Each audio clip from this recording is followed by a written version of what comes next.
Hey guys, Marilyn here. So I just wanted to share my 2 cents about making masks.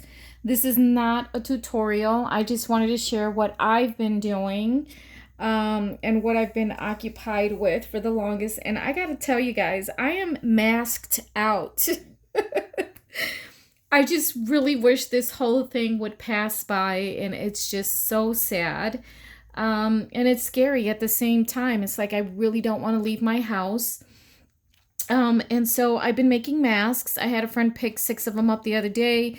My sister and I bartered. She gave me some Clorox wipes and a bottle of Lysol for 4 masks. So this is the world we're living in right now. It's crazy. But I just wanted to share with you what I've been personally doing.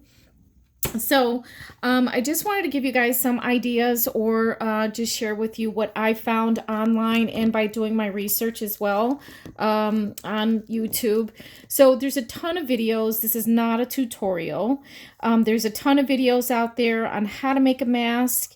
I've made a few different types, so I know what works and for me. And so I just wanted to share what I've been doing. So as you know, if you're a Cricut user and you have a maker, this is the Design Space mask pattern. And the finished product looks like this. Go Cubs. So sad that we have no baseball right now. So this is what this mask looks like. This is the Design Space pattern. Okay, and as you can see, it's made for a pocket. The inside of the back or the inside of it is a little shorter piece than the exterior. So it hides the opening for the mask. Now, initially when I sat down to make these masks, I'm one of those people that refuse to look at the instructions. I did look at the video once or twice. However, when I finally sat down to my sewing machine, I did not want to run upstairs to get my iPad to watch the tutorial again. So I'm like, okay, I'm going to figure it out. And for this mask here that I made, this is the pattern from Cricut Design Space as well. However, as you can see, it looks a little different. There is no pocket for this one. And what had happened is after a lot of frustration and not me wanting to run upstairs, I eventually kept sewing things wrong. I ended up sewing this part down before stitching the whole thing together or leaving it opening for elastic. So then I would take it apart and I'm like, okay, I'm doing something wrong, but I'm going to figure it out. So I ended up actually tearing the fabric and I'm like, you know what? I am not wasting a good mask. I'm not wasting material. I'm not wasting elastic. I'm not wasting infusible interfacing. I'm not wasting anything. So this is what I came up with. And so I essentially stitched that pocket down and then I inserted my elastic here. But what I did on the front, because I had to go to Walmart and I didn't have my N99 filters yet, I didn't want to go to Wally World without something covering my face. So then I just went ahead, stitched it closed, and I found that there was still a gap on the side of my face. So if I were to just go ahead and stitch this closed and I put this on my face with the elastic, this is actually going to gap right here. So then what I decided to do is I decided to add a cute little pin tuck right there. But although it looks cute, what's nice about it even better is that this sits completely flat against my face and there is no gap for anything to possibly go in the side of my face. I did put twisty tie on the top as well. So as you can see, if I pinch that there, I can form it to my face. Now, so this is the very first one that I made. And when I finally figured it out, and I'm like, oh, I know what I was supposed to do. I was supposed to, you know, whatever. I figured it out. And then I went ahead and I started to sew the 6 masks for my friend. Now, what I have on this mask is 10 pieces of fabric. And I'm going to show you what that is. So as you know, if you're a Cricut user and you do have a maker, you know that this is the Design Space pattern. So each of these masks that I've been making have 10 pieces of fabric attached to it. Okay, so the first piece is your colored fabric, right? Your exterior and your interior fabric. But I've also been lining all my masks with this featherweight fusible interfacing. When I make something, I like to make a quality product. I know it's handmade, but I still like to make sure everything is nice and clean and it looks good and it looks like somebody, it doesn't look janky. I like to make quality things. So I wanted to make sure that I lined every single piece with interfacing. So all 4 pieces have that interfacing. Okay. So on top of that, I was watching a sewing, and of course I'm going to iron out this little crease here before I attach the fusible interfacing. And I actually, what's really satisfying is ironing this fusible interfacing to the material. And I attach it with my Easy Press Mini, and I can kind of hear it like pop a little bit. I don't know why, but that is so satisfying, adding the interfacing to the fabric. I don't know. I'm weird. So on top of that, I had watched another video where I saw that this lady was talking about this material, and it's actually called Ollie Fun fabric. So as you can see, this is what it looks like on one side. And on the other side, this is the reverse side where it looks like, as you can see, this is the part that they pressed into that little pattern. And then this is the back side. Okay, so this is actually a water repellent material. So when she was talking about that scientifically this would make sense going inside of a mask, I was like, you know what? That does make sense. So let me go ahead and find it. Well, I went onto Walmart.com and I couldn't find anything. I couldn't find it anywhere, as a matter of fact. And so I came across a listing on Amazon, and I went ahead and purchased it. And it was for $19.95 plus shipping and handling. However, I went to Wally World the other day to get essentials. And when I went to Walmart, I went to the fabric section because I was looking for a plastic needle for this type of elastic. But I'm going to talk about that in a second. And so when I was in Walmart, this is what I ran into. I'm like, oh my gosh, that's the same fabric that I bought on Amazon. But I'm like, but mine didn't look like that. First of all, it wasn't factory sealed. It wasn't this much. And I paid $19.95 plus shipping and handling. When I went to the register to pay for this at Wally World, this was, and I only had 2 rolls with me. I asked the lady, I said, well, how much is that? She was like, $2 a roll. And I was just speechless. I was like, what? She said, yes, $2 a roll. Did you want to go back inside and get more? Well, they had a ton of this at my store, and I'm not one of those people to go buy everything up and hoard it and not allow somebody else to have an opportunity to have it.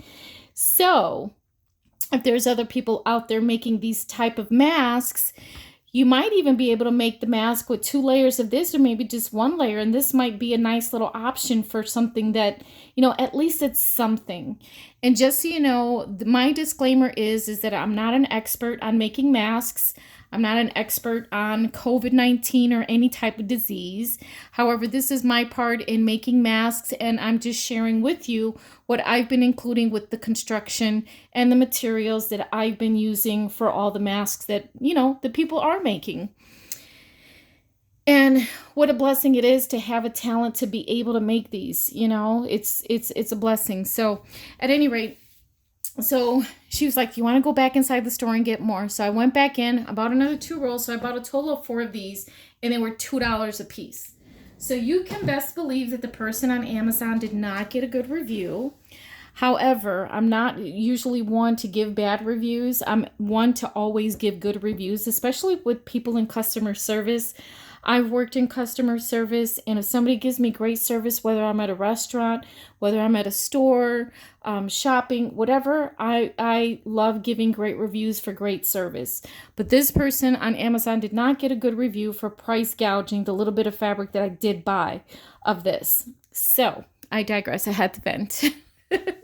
So you have the 4 pieces of fabric, right? So you have the two sides for the inside, the two pieces for the outside. Then we have the fusible interfacing for all the 4 pieces. And now I've also included 2 more pieces of this material to go inside the mask. So that's what I'm doing as far as masks.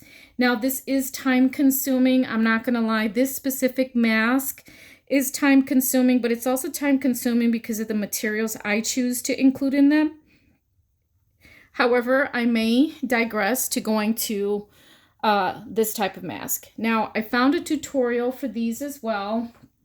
However, don't get me wrong, I love this design. And what's nice is that the one that I made for myself, I do have a twisty tie up here. So with these, you can still essentially put a twist tie in here and then do the top stitch and then the top stitching on the bottom as well. So this is a great design. Plus you don't have anything exposed as far as the exterior. So even your pocket is in here, but it's against your face, right? So another tutorial, 2 different tutorials that I found online. And although these masks look the same, they are two differently constructed masks. Okay. And first and foremost, as you can see, the one in the back is a little wider, and that's based on the measurements that it asked for. Okay. And then the difference also is that if you can see here, although this has a nice clean finish on the edges, you do have all these little pockets. This mask here is completely enclosed. Now, what I don't like about this mask, although it does have full face coverage, so I love the size because it covers my entire face. And as a side note, just so you guys know, when you're wearing this type of mask, make sure that the pleats facing out are downwards, that are facing out, and then this side is towards your face. Because when you take this mask off, essentially, you don't want whatever's sitting in those pockets to go into your nose or whatever. So when you're wearing this type of mask, make sure that the pleats are facing outwards. What I didn't like about this mask, although the edges are nice and clean, you still have those pockets, but the pocket up here is huge for your filter.